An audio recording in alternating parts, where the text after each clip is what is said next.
Welcome to the Next Level Life podcast with Christine Corcoran. This podcast is made for the powerhouse businesswomen who are ready to ignite their fullest potential. This is where we will dive deep into the mindset breakthroughs and sprinkle in some kick up the butt motivation so you can scale your business with confidence and clarity.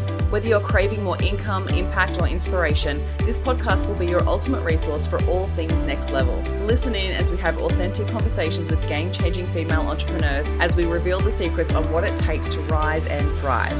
So go ahead, ignite your inner fire, and let's get you taking massive aligned action. Are you ready to elevate? Let's go. Hey, welcome back to the podcast. Thank you so much for hitting download. If you haven't subscribed to the show just yet, with whatever platform you're listening on, I'd love it if you just go and hit follow or subscribe, because that way you're going to get first notice when new episodes comes out. I am actually really terrible at marketing the podcast. This is so bad of me. But anyway, it's one of those things that I feel like gets left behind, and I really have to remind my VA to get onto it. So I actually have a podcast Instagram, but I don't often post the episodes there as consistently as I should. So what I'm saying is, best if you actually subscribe or follow the show, so that way you actually get notifications of when the new episodes come out. But obviously I have new episodes go out every Monday and every Thursday. So a couple little heads up, we just announced a brand new speaker for the Unstoppable Women event. So freaking excited to have Marissa from Dirty Copy coming across from New Zealand. She is honestly so incredible, and she's going to jam-pack an incredible session for you, all about staying surprisingly human in a world of AI. Honestly, this is about really fine-tuning the way that you show up and your copywriting, and she's got some unique things to share with you that I know that you're going to find really, really valuable. So if you're a woman in business and you haven't booked your ticket yet, what are you doing? Book your ticket. Come along. It's going to be so incredible. All right, more speakers to actually be announced. So you might not realize that, but I still have more speakers to come, which I'm so excited for. So book your ticket, and I cannot wait to see you in September on the Gold Coast. So today I want to talk to you about the business growth strategy that more women should be using. And I feel like the reason why I'm saying this is because women, especially, love to come together. They love to develop a whole new level of connection. And when it comes to building trust, we need to feel connected to the person we're buying from. So if you're a woman in business and your ideal client is a woman, then following this growth strategy may be super beneficial for your business. As well as when it comes to the year that we're in, 2026, a lot of shifting and changing in the online space. So it's really worthwhile starting to consider, and this is so funny how things go round and round in history. Like, I honestly believe that because of what is happening in the online space with regards to AI, which is creating a lack of authenticity, a lack of connection, we're feeling very disconnected. I don't really feel like there's a lot of frequency or energy that goes into people's posts, because if they're not, unless they're doing video, unless they're really showing up as their true authentic selves, if people are using too much AI when it comes to creating their content, then I honestly feel like it's lacking. It's creating a lack of connection, a disconnection. And that means, like I said in my last podcast episode, it's going to drive more people to want to be in person. As well as when you think about like all the content that we consume, right? We're constantly on our phones. We're constantly scrolling social media. We're listening to podcasts. We're watching YouTube. We're watching Netflix. Like all the content that we are absorbing, our nervous system can only handle so much. And that noise, like it is constantly noise. People are wanting to step away from that. Like the more conversations I'm having at the moment where people are actually stepping away from socials and they're not really utilizing it the way they used to use it. When you think about the way social media began in the first place, it was about connection. It was about being able to stay connected to someone from the other side of the world. It was about to get an insight into people's lives, and people really followed people to really feel like they were connected and they could relate and they were not alone. Whereas I feel like the more AI that starts to take over social media, we won't have that feeling anymore. And so one of the best business growth strategies you can start to consider now is, what are some of the traditional ways that I can start to market my business? And I honestly think like traditional marketing, like cinema marketing and traditional media, billboards, like things like that are actually going to start to increase because people are spending less time on socials. So one of my suggestions is to follow a business growth strategy where you utilize events. You know how much I love running events. If you've ever listened to the podcast before, you will know this about me. I've run events for my whole entire business journey, right?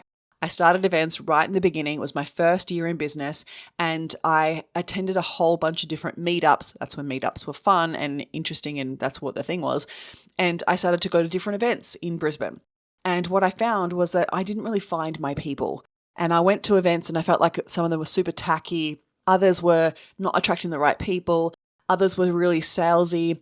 And I was like, this isn't what I'm here for. Like, I want to create more connection. I want to meet other people. Yes, ideally, I want it to lead to more sales and obviously support me being able to speak in front of more groups, but it's also there and also develop new connections with people that could possibly end up being a client of mine. Like, yes, there was a business intention around it, but I just couldn't find my people. And so what did I do? I was like, well, I'm going to have to build it. And so I roped in one of my friends at the time, and I mean roped in. She didn't want to do it, and I made her do it because I knew she'd be amazing, and she was. And we started what I called the Love What You Do Collective.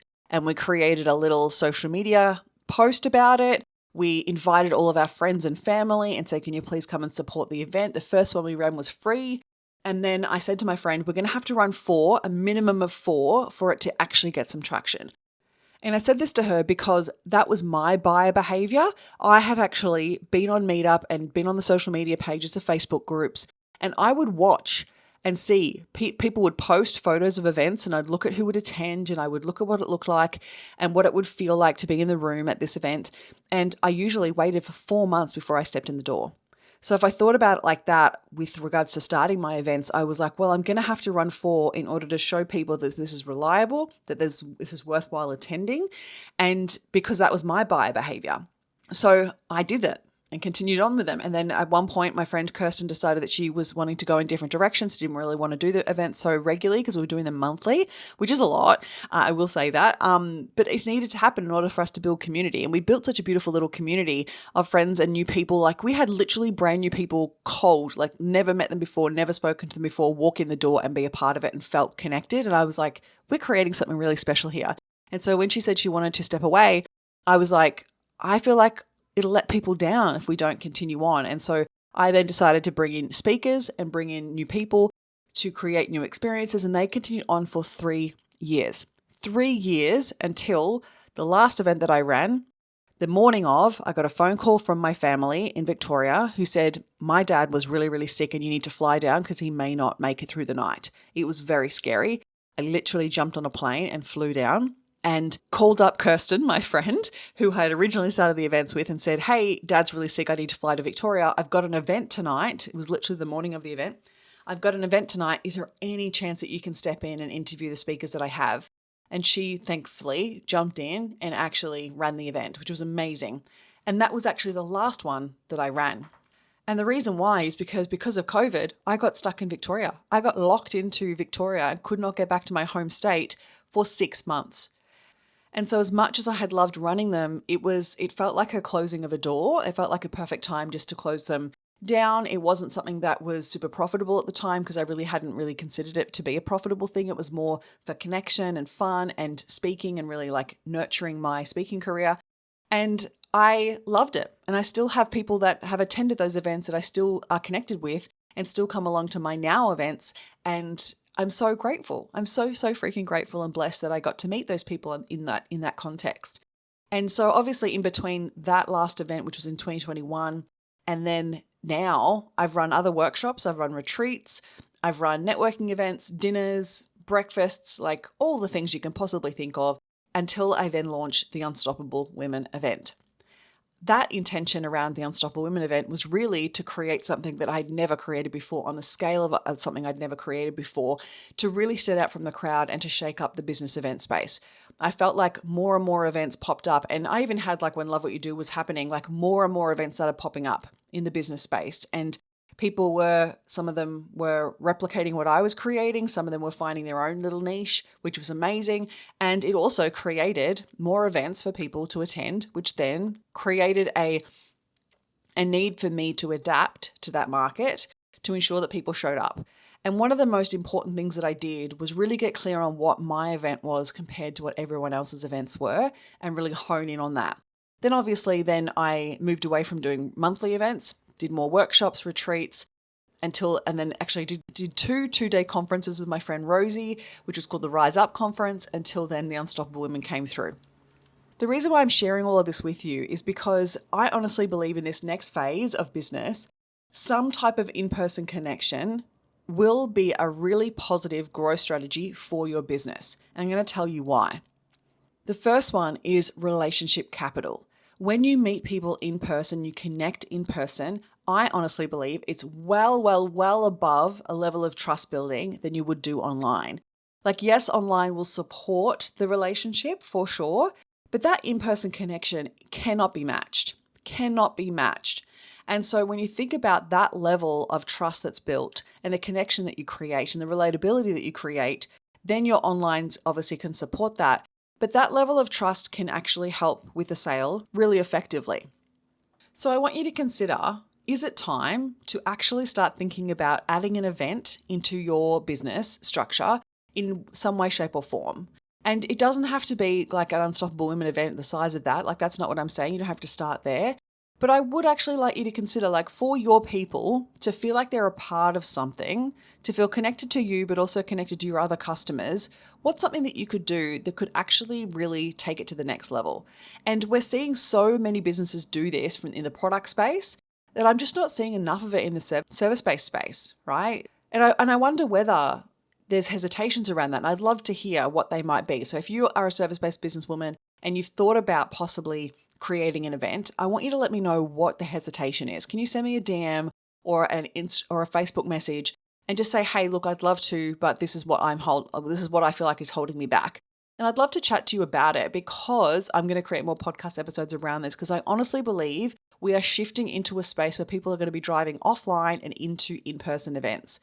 And so you can start as small as you like. It could be literally an invitation to breakfast or a coffee or a beach walk, whatever it might be.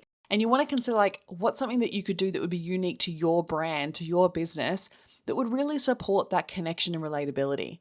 And you may have to start right from scratch, like I did with Love What You Do, and test it and measure it and see what works and see what aligns for you, right? Because that first event that I ran with Kirsten, we didn't know who was going to show up. We had literally roped in friends and family, and I look back at the photos now and I can see my cousins and I see friends of mine that I was, when I was still working in corporate, they came along, or everyone in that room. Like, I always just look back at it and like, I'm so grateful for that. But I remember being so nervous, so worried that people weren't going to show up, because it was a free event as well. Thirdly, I was like, do we have enough food and wine? I've got no clue. Also, what happens if I don't know what to say, or if my mind goes blank? What happens if people don't like it? Like, I still had all the fears and all the doubts, and they didn't go away. Like, they did not go away. But what I did love were the conversations that we had, with the breakthroughs that happened in the room, the new friendships that I made. And honestly, the level of trust that was built wasn't actually just the relationship capital in the room. The other thing that events do, because you can get social proof, like taking photos and video of you either speaking or at least hosting it, right? It doesn't even have to be you speaking, like as in like a keynote or any type of like, oh, I'm going to present something. You don't have to present anything, but you could host it. And so having photos of you hosting something like that, or even just people getting together, that level, and then sharing that on social media, helps to build a whole new level of trust, because what that then does is psychologically tells a customer, like, hey, these people trust this person, so it's safe for me to trust this person. So creating social proof, and also seeing you speak, seeing you share what you're great about, like what you're great at, and bring people together, builds a level of trust and credibility online as well. It positions you as the go-to person. It positions you as the leader, because leaders create followers, right? People are coming along to be a part of something. They're being led by you. And I'm not saying like in a culty way. I just mean like people want someone to create it. Like, I was having a conversation with someone the other day, a friend of mine, and she had been talking about putting on just a dinner. And I think 3 months have gone by, and I said, oh, what happened with that dinner idea that you had? And she's like, oh, I just didn't get around to it. And then I was talking about my event, and she's like, you know what you should do? You should do some regular events. Why don't you do like a monthly catch up? And I was like, don't put that on me. You can create that. Like, why do I have to go and create it? You can create it. I'm creating Unstoppable Women. You can go create this other thing. And I could see the hesitation in her face, right? Leaders lead. Leaders show up. Leaders create an opportunity, and you take those risks. And I know that's uncomfortable, and you don't know what's going to happen if you don't know if anyone's going to show up. But you know what? One of the biggest things that I took away from running Love What You Do is that in my mind, I was like, I'm going to show up until they show up. And secondly, even if 2 people show up, I'm still running the event like I've got a full room. I honestly believe that mindset has served me in so many ways. And I help my clients do this so many times as well. Like, I had a client a couple of months ago and she was launching something new and she had a few signups. Oh, it was a workshop. That's what it was. It was a workshop. And she was like, she only had 2 signups and it was 2 days before the event. And obviously that would then create a fear of like, should I still run it or not? Should I cancel it? And I said to her, is it costing you a lot of money to run it? She's like, nope, nothing. It's not costing me anything. I'm like, great. So why wouldn't you run it for those 2 people who have invested in you? And she's like, actually, yeah, you're right. And I was like, run it. Like, you need social proof. You also need to build reliability and trust. And if you go cancel that last minute, you get nothing out of it. Absolutely nothing. And those 2 people could be paying clients of yours. And those 2 people could really benefit from this. They decided to say yes. So please show up for them. And she did, and she loved it. And actually what ended up happening is that she had a whole bunch of people sign up last minute, like literally the day of. And I was like, see, sometimes you just have to show up until people show up. And also that fear around like people not showing up, like it's so normal. And what that always tells me, or the mindset shift that I always have, is that just means that I haven't shown them a reason to show up. And like, it's the same thing, like where I'm at in the moment in June for the Unstoppable Women, we've still got 3 months to go. This is a peak time for people to book tickets, right? I know that because people are planning well enough in advance. People are flying in. I've got people flying in from Melbourne, from Sydney, from New Zealand, from Adelaide, from far north Queensland. I mean, I know people from Brisbane are already planning ahead, but I also know they're probably going to be the most last minute ones, right? So I need to show up until they show up. I need to just show them there's a reason why I believe they should be in the room. And that's always on us as the business owner. And honestly, we often always get stuck in our own heads thinking people don't see the value in it. People aren't going to buy tickets. We could focus on that, or you could focus on what you can control. What you can control is how you show up, how you market it, how you communicate it. And the best thing you can do in those times where you're fearing that people won't buy tickets is the more conversations you have, the more likely it is that people will buy. And secondly, you'll find out why. You'll find out the hesitation, you'll find out the reasons, you'll find out the objections, and then you can create content or create conversations that support overcoming that. So then people do book a ticket.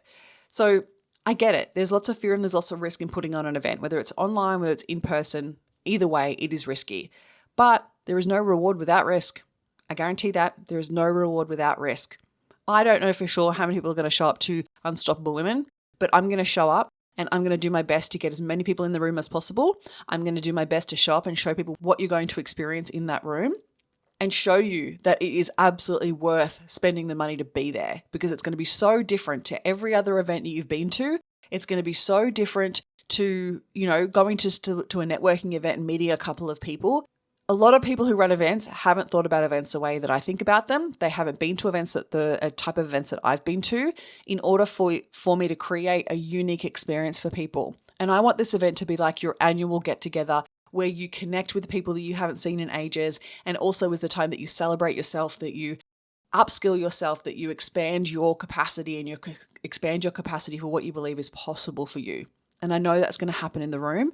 And so I've got to show up and show people that until they actually book the ticket, right? So it's the same thing for you. If you're going to put events into your business strategy, then you're going to have to obviously overcome those fears and doubts to show up and create it. And I honestly believe it's worthwhile. So worthwhile. I love running events. And yes, it's challenging. Yes, it's uncomfortable. Yes, it's scary. But honestly, being in the room and seeing what you get to create, like that moment on stage last year when I stood there and thanked everyone for being part of making my dream come true, honestly keeps me going. Like, honestly, like I look back and just be like, wow, I can't believe how many people showed up for me. I can't believe how many people showed up for that event. And I felt so grateful to hear my intention around the event be reflected back to me at the end of the day. To have people say, I now believe what's possible for myself is bigger than what I thought originally when I walked in the door.